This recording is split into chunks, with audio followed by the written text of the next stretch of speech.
Outsourcing. In business, outsourcing is the contracting out of a business process to a third party. The term outsourcing became popular in the United States near the turn of the 21st century. Outsourcing sometimes involves transferring employees and assets from one firm to another, but not always. Outsourcing is also used to describe the practice of handing over control of public services to for-profit corporations. Outsourcing includes both foreign and domestic contracting, and sometimes includes offshoring or relocating a business function to another country. Financial savings from lower international labor rates is a big motivation for outsourcing offshoring. The opposite of outsourcing is called insourcing, which entails bringing processes handled by third-party firms in-house, and is sometimes accomplished via vertical integration. However, a business can provide a contract service to another business without necessarily insourcing that business process. Overview. Two organizations may enter into a contractual agreement involving an exchange of services and payments. Outsourcing is said to help firms to perform well in their core competencies and mitigate shortage of skill or expertise in the areas where they want to outsource. In the early 21st century, businesses increasingly outsource to suppliers outside their own country, sometimes referred to as offshoring or offshore outsourcing. Several related terms have emerged to refer to various aspects of the complex relationship between economic organizations or networks, such as nearshoring, crowdsourcing, multisourcing and strategic outsourcing. Outsourcing can offer greater budget flexibility and control. Outsourcing lets organizations pay for only the services they need, when they need them. It also reduces the need to hire and train specialized staff, brings in fresh engineering expertise, and reduces capital and operating expenses. One of the biggest changes in the early 21st century came from the growth of groups of people using online technologies to use outsourcing as a way to build a viable service delivery business that can be run from virtually anywhere in the world. The preferential contract rates that can be obtained by temporarily employing experts in specific areas to deliver elements of a project purely online means that there is a growing number of small businesses that operate entirely online using offshore contractors to deliver the work before repackaging it to deliver to the end user. One common area where this business model thrives is in providing website creation, analysis and marketing services.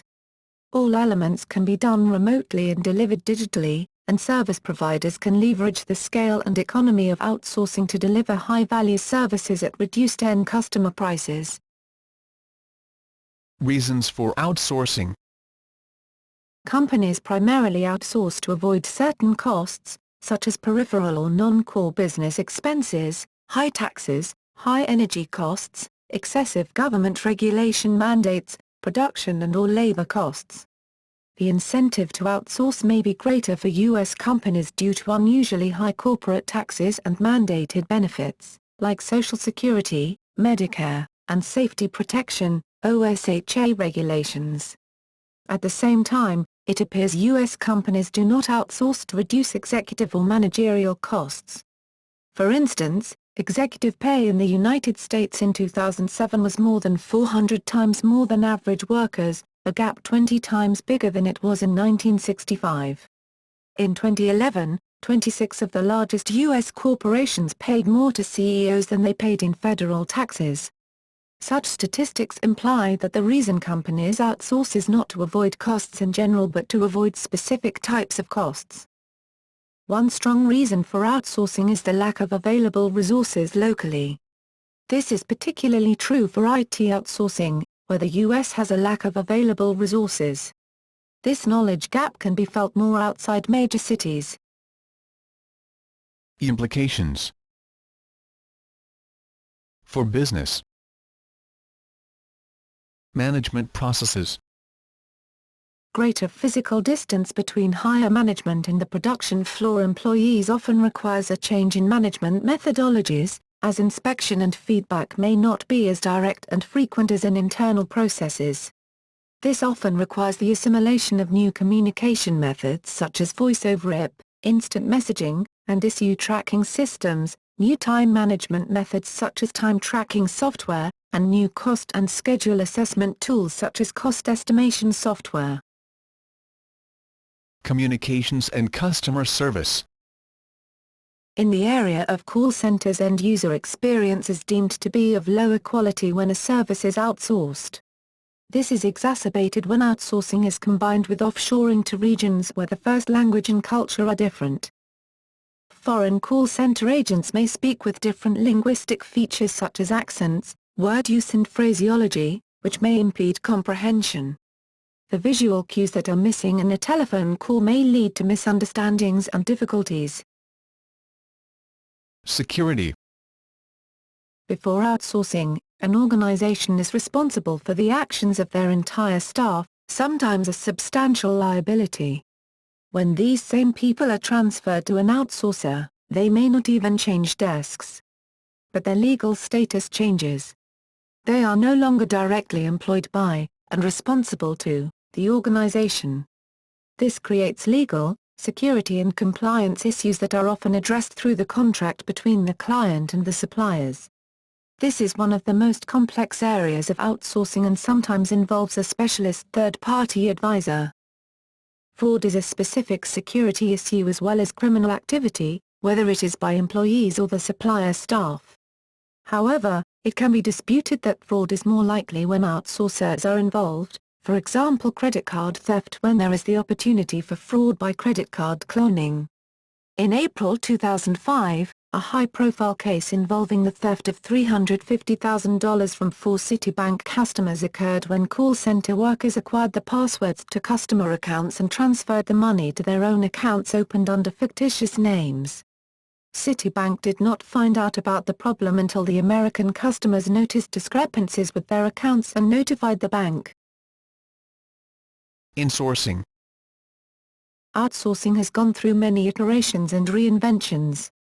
Some outsourcing contracts have been partially or fully reversed, citing an inability to execute strategy, lost transparency and control, onerous contractual models, a lack of competition, recurring costs, hidden costs, and so on. Many companies are now moving to more tailored models where, along with outsourced vendor diversification, key parts of what was previously outsourced has been insourced. Insourcing has been identified as a means to ensure control, compliance and to gain competitive differentiation through vertical integration or the development of shared services. Insourcing at some level also tends to be leveraged to enable organizations to undergo significant transformational change. Further, the label outsourcing has been found to be used for too many different kinds of exchange in confusing ways. For example, global software development, which often involves people working in different countries, cannot simply be called outsourcing. The outsourcing-based market model fails to explain why these development projects are jointly developed, and not simply bought and sold in the marketplace.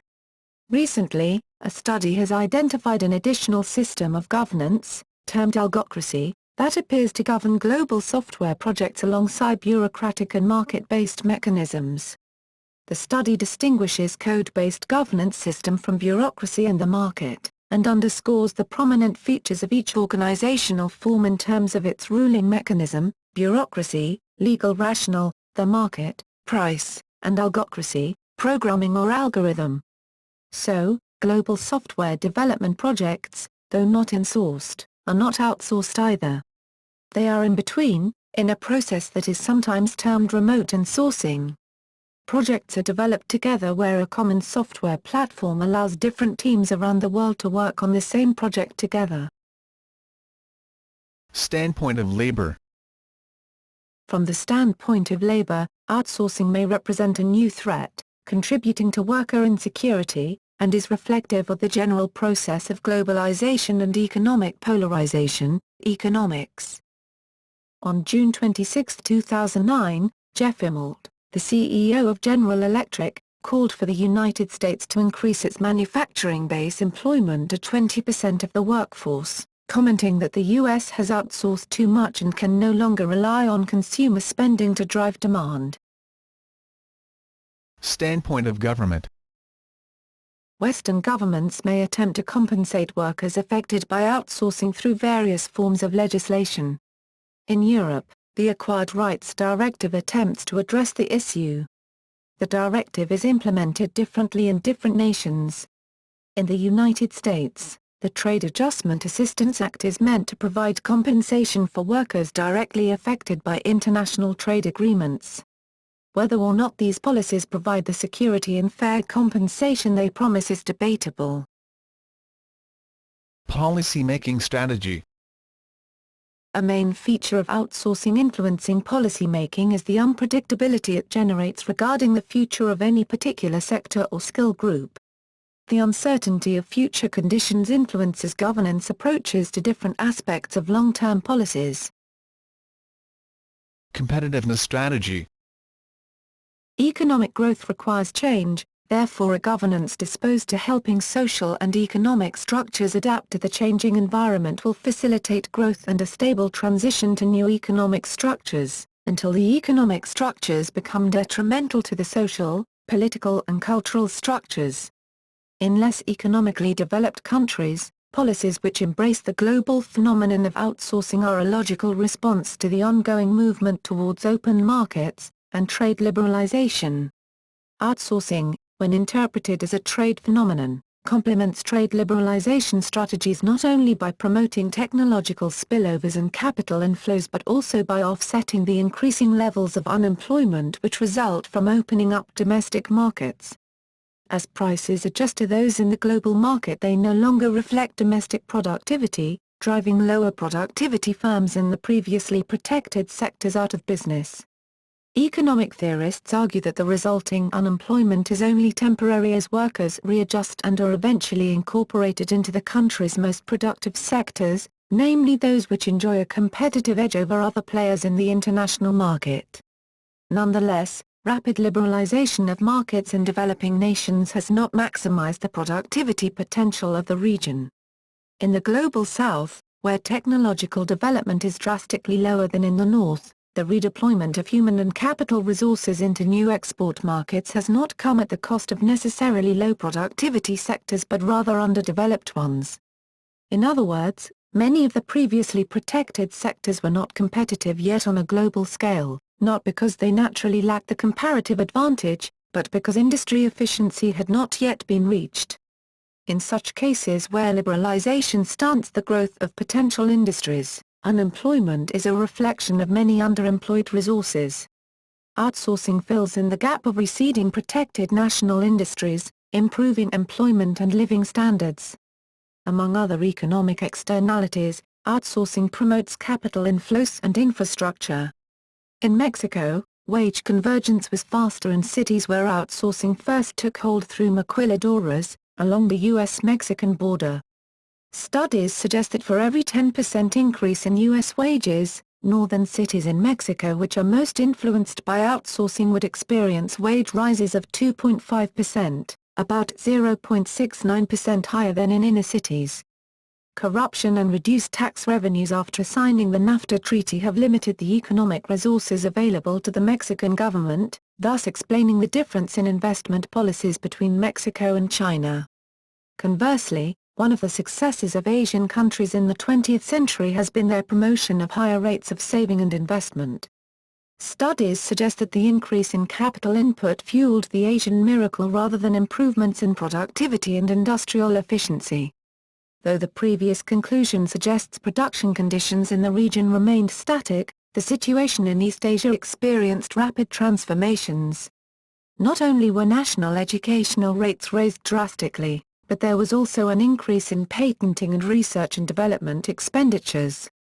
Rising levels of education, urbanization and even of patenting illustrate the active role of the government in advancing education as well as encouraging research and development.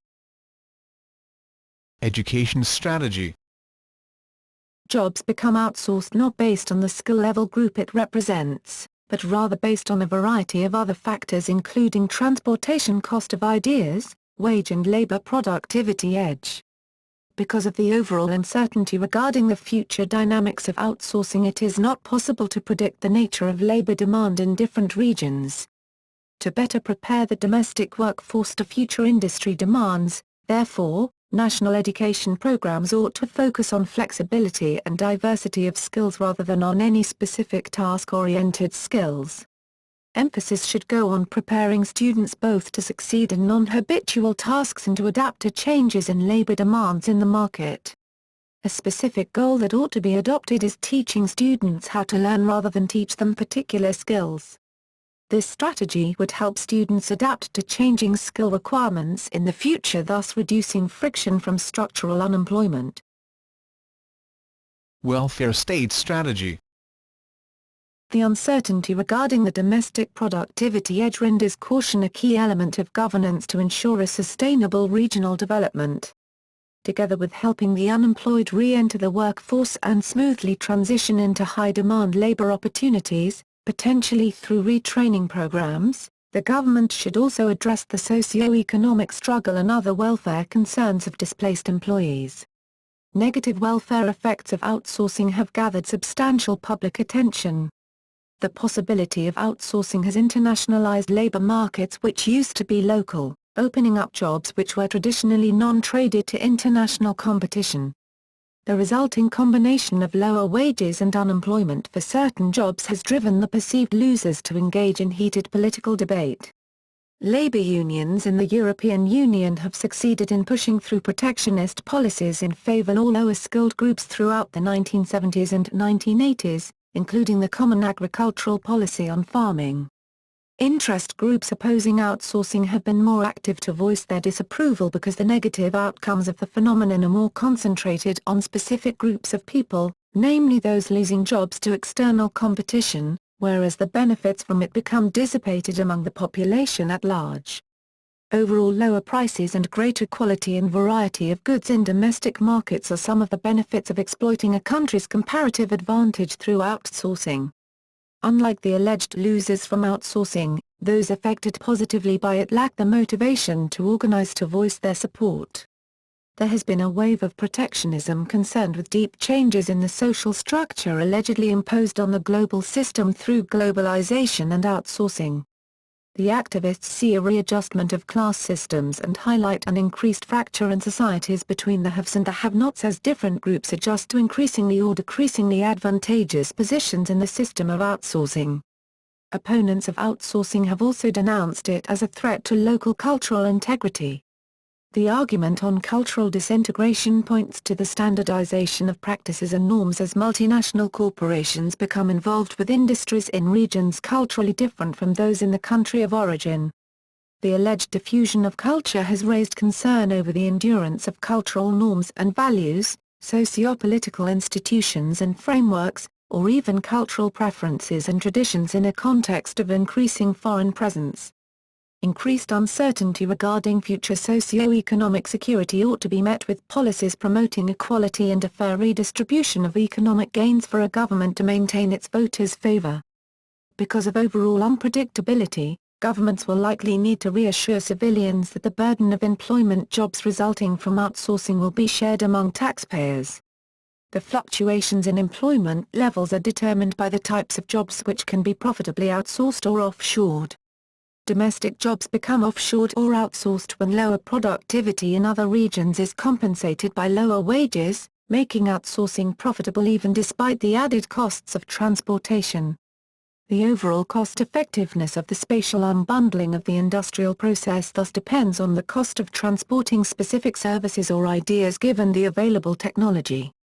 Because of this reason technological advancements such as the telecommunications revolution, air shipping or the Internet have deeply accelerated outsourcing and may continue to boost this process.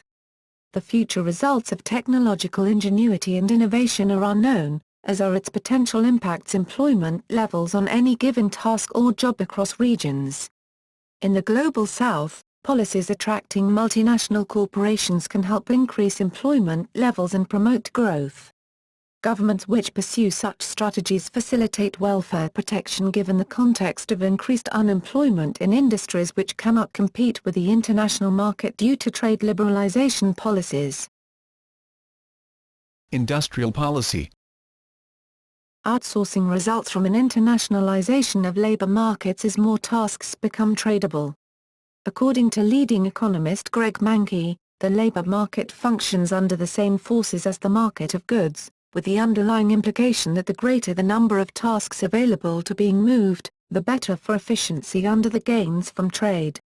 With technological progress, more tasks can be offshored at different stages of the overall corporate process. Environmental policy.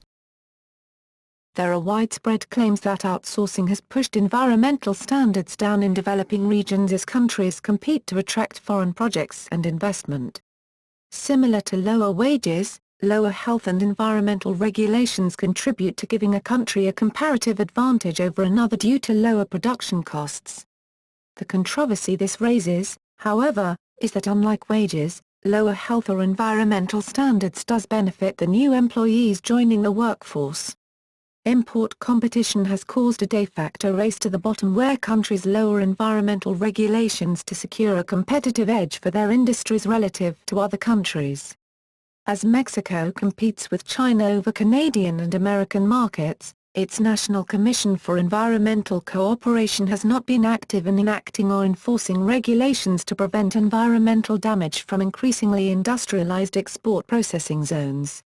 Similarly, since the signing of NAFTA, heavy industries have increasingly moved to the U.S., which has a comparative advantage due to its abundant presence capital and well-developed technology. A further example of environmental deregulation with the objective of protecting trade incentives have been the numerous exemptions to carbon taxes in European countries during the 1990s. The evidence suggests that even if outsourcing has promoted lower environmental protection, there are no intrinsic geographic implications that the Global South has been more negatively affected than the North. Although outsourcing can influence environmental deregulatory trends, the added cost of preventing pollution does not majorly determine trade flows or industrialization. Globalization and socio-economic implications. Global inequality and development. Industrialization.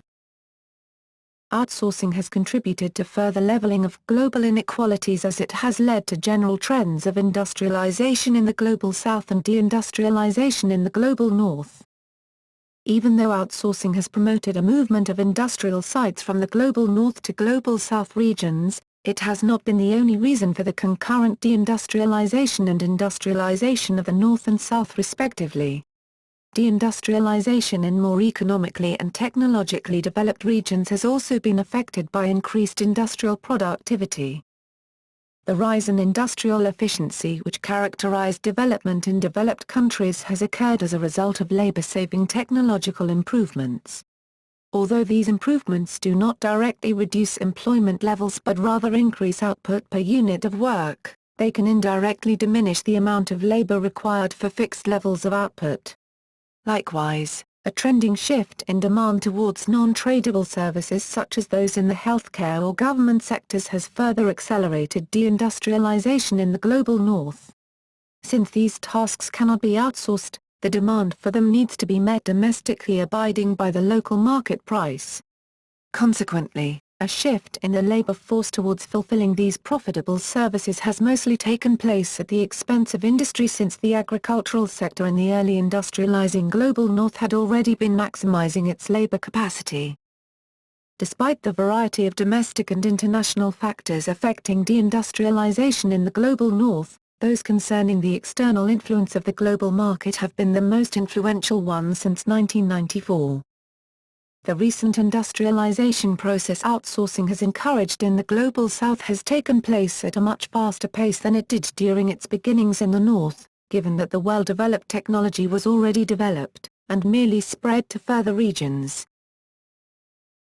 Growth and income. The almost simultaneous industrialization of the developing Global South and deindustrialization of the more developed Global North resulted in an international convergence of incomes. Outsourcing has been characterized by rapid rates of growth and industrialization in the Global South. Conversely, the Global North has experienced a moderate slowdown in growth. Patterns of global industrialization and deindustrialization are explained by a combination of models in economic geography and economic growth. Models in economic geography illustrate that decreasing communication costs reduce the spatial clustering of industrial development. The lower cost to the spread of ideas improved coordination and communication within corporations across greater geographic distances. This process originated roughly after the international chaos of the World Wars, as a consequence of advancements in information technology during the 1960s. Further adaptations to technological progress, particularly the spread of the Internet and liberalization of the telecommunications industry, permitted an acceleration of the movement of ideas and consequently of outsourcing since about the 1980s. Urbanization. The pace of urbanization in the global north decreased considerably relative to its high levels following the Industrial Revolution. Rates of urban growth have been higher in the global south. Trade. Outsourcing emerged with a new wave of globalization marked by high volumes of trade and capital flows. The increased movement of capital and goods contrasted starkly with the barriers and protectionism prevalent throughout the World Wars and the Great Depression during the interwar years. Migration. The level of migration has remained relatively low, particularly compared to the mass migratory trends which characterized the Industrial Revolution roughly between 1850 and 1914, probably because labor markets are not free now. Countries now have discrimination labor laws, only allow people with citizenship cards live and work free in their territories. Even getting a citizenship card is difficult for someone not born in their territory. Free labor markets, discrimination based with a person's skills would help reduce outsourcing problems, letting people freely follow their jobs in other countries. Domestic inequality.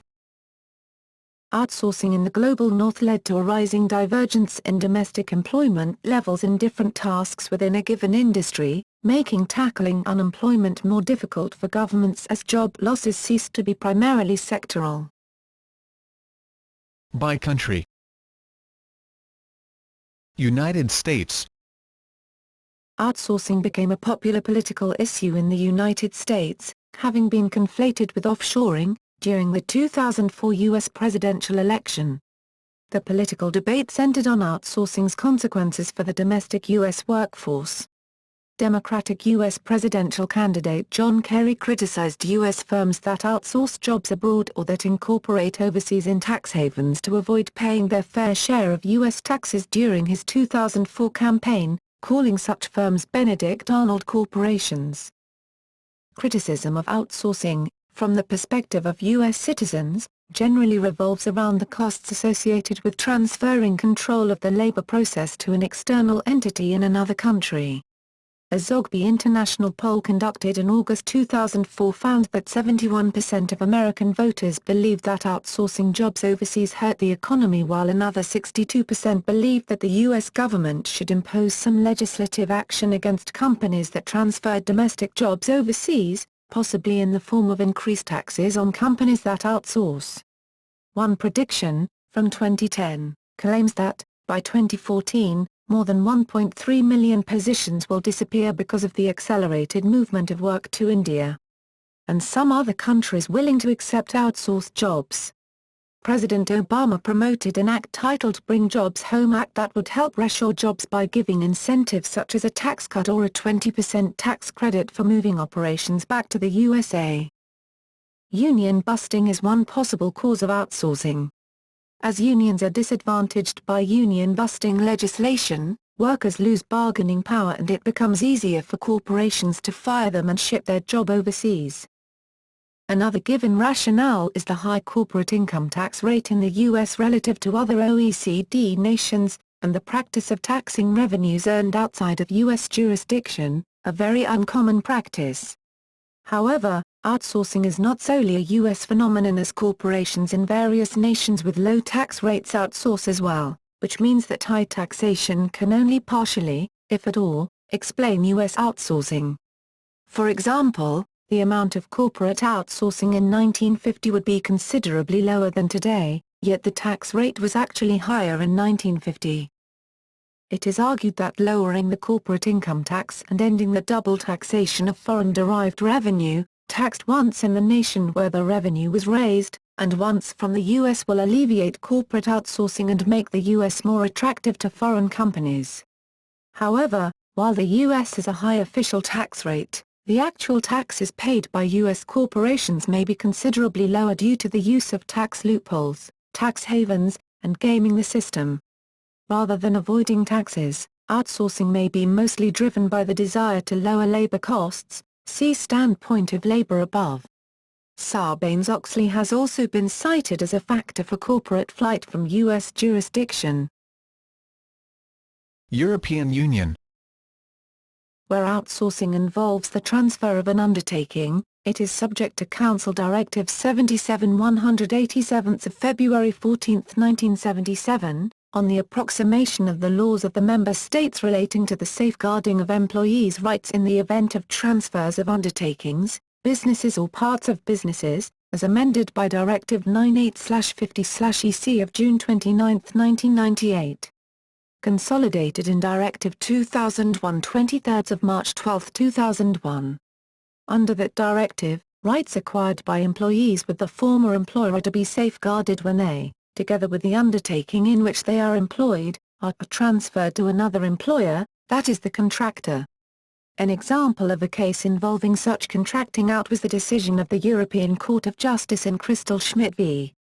Sparundlich der früheren Amter Bordeschem, Kiel und Kronshagen, Case C 392/92.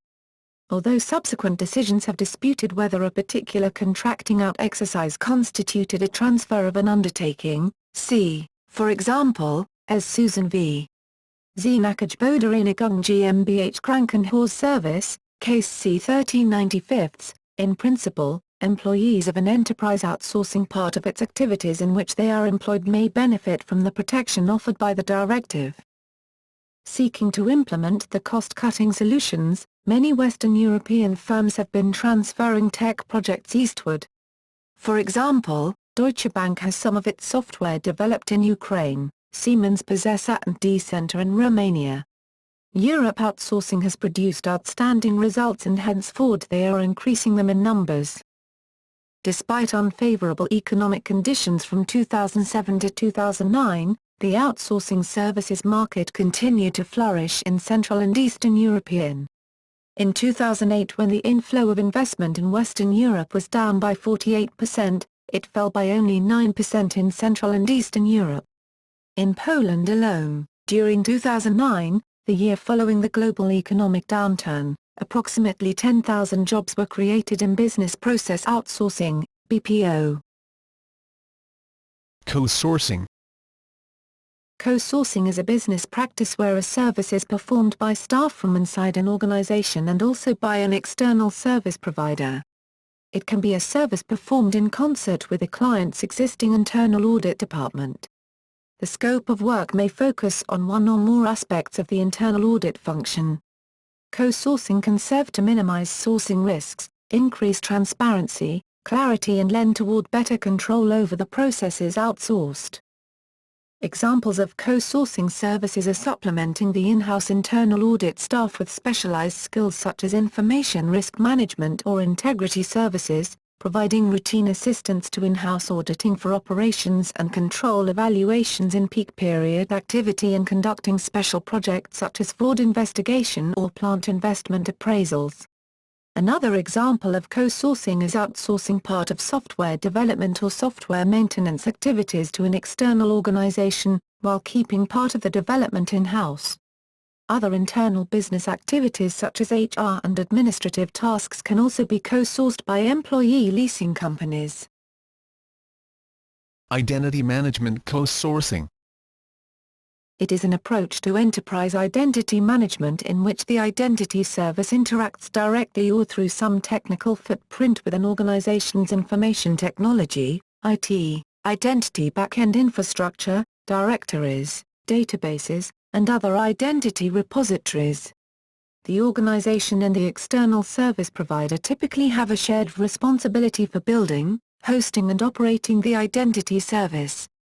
The balance of this responsibility can vary depending on the service levels required, and span from an all-on-premise deployment, where the identity service is built, hosted and operated within the organization's IT infrastructure and managed on-premise by the external service provider.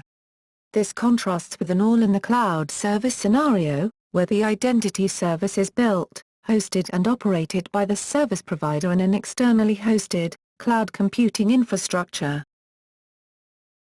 Counterwave outsourcing. There has been a recent overturn of the tendency to outsource. The most recent trends in outsourcing and offshoring have been precisely the opposite forces. Companies are drifting back to perform tasks themselves and develop facilities back in their home Western locations. Many firms are undoing their steps in outsourcing because the consequences were not entirely as expected. The circumstances which allow firms to unbundle the different tasks or stages of its manufacturing process into different locations have not been fully determined. Though the nature of the tasks plays a role determining their interconnectedness, other factors such as innovation in the manufacturing process or advances in transport and communication technology also affect the need for direct contact among employees. As the process which ties tasks together within firms remains unclear, there is a degree of uncertainty about which tasks need to remain geographically clustered together. In many cases, firms took risks experimenting with outsourcing while lacking a firm understanding of the relationship among internal tasks and its spatial implications. Despite saving money, companies have often faced unexpected drawbacks from outsourcing, such as miscommunication or lower quality of intermediate products, which end up delaying the overall production process. According to a Deloitte consulting survey carried out in 2005, a quarter of the companies which had outsourced tasks had to reverse their strategy. Many big companies like Lenovo are increasingly considering turning around strategies of outsourcing. Another reason for a decrease in outsourcing is that many jobs that were subcontracted abroad have been replaced by technological advances. Public opinion in the US and other Western powers opposing outsourcing was particularly strengthened by the drastic increase in unemployment as a result of the 2007 to 2008 financial crisis. In the first decade from 2000 to 2010, the US experienced a net loss of 687,000 jobs due to outsourcing, primarily in the computers and electronics sector. Public disenchantment with outsourcing has not only stirred political responses, as seen in the 2012 U.S. presidential campaigns, but it has also made companies more reluctant to outsource or offshore jobs.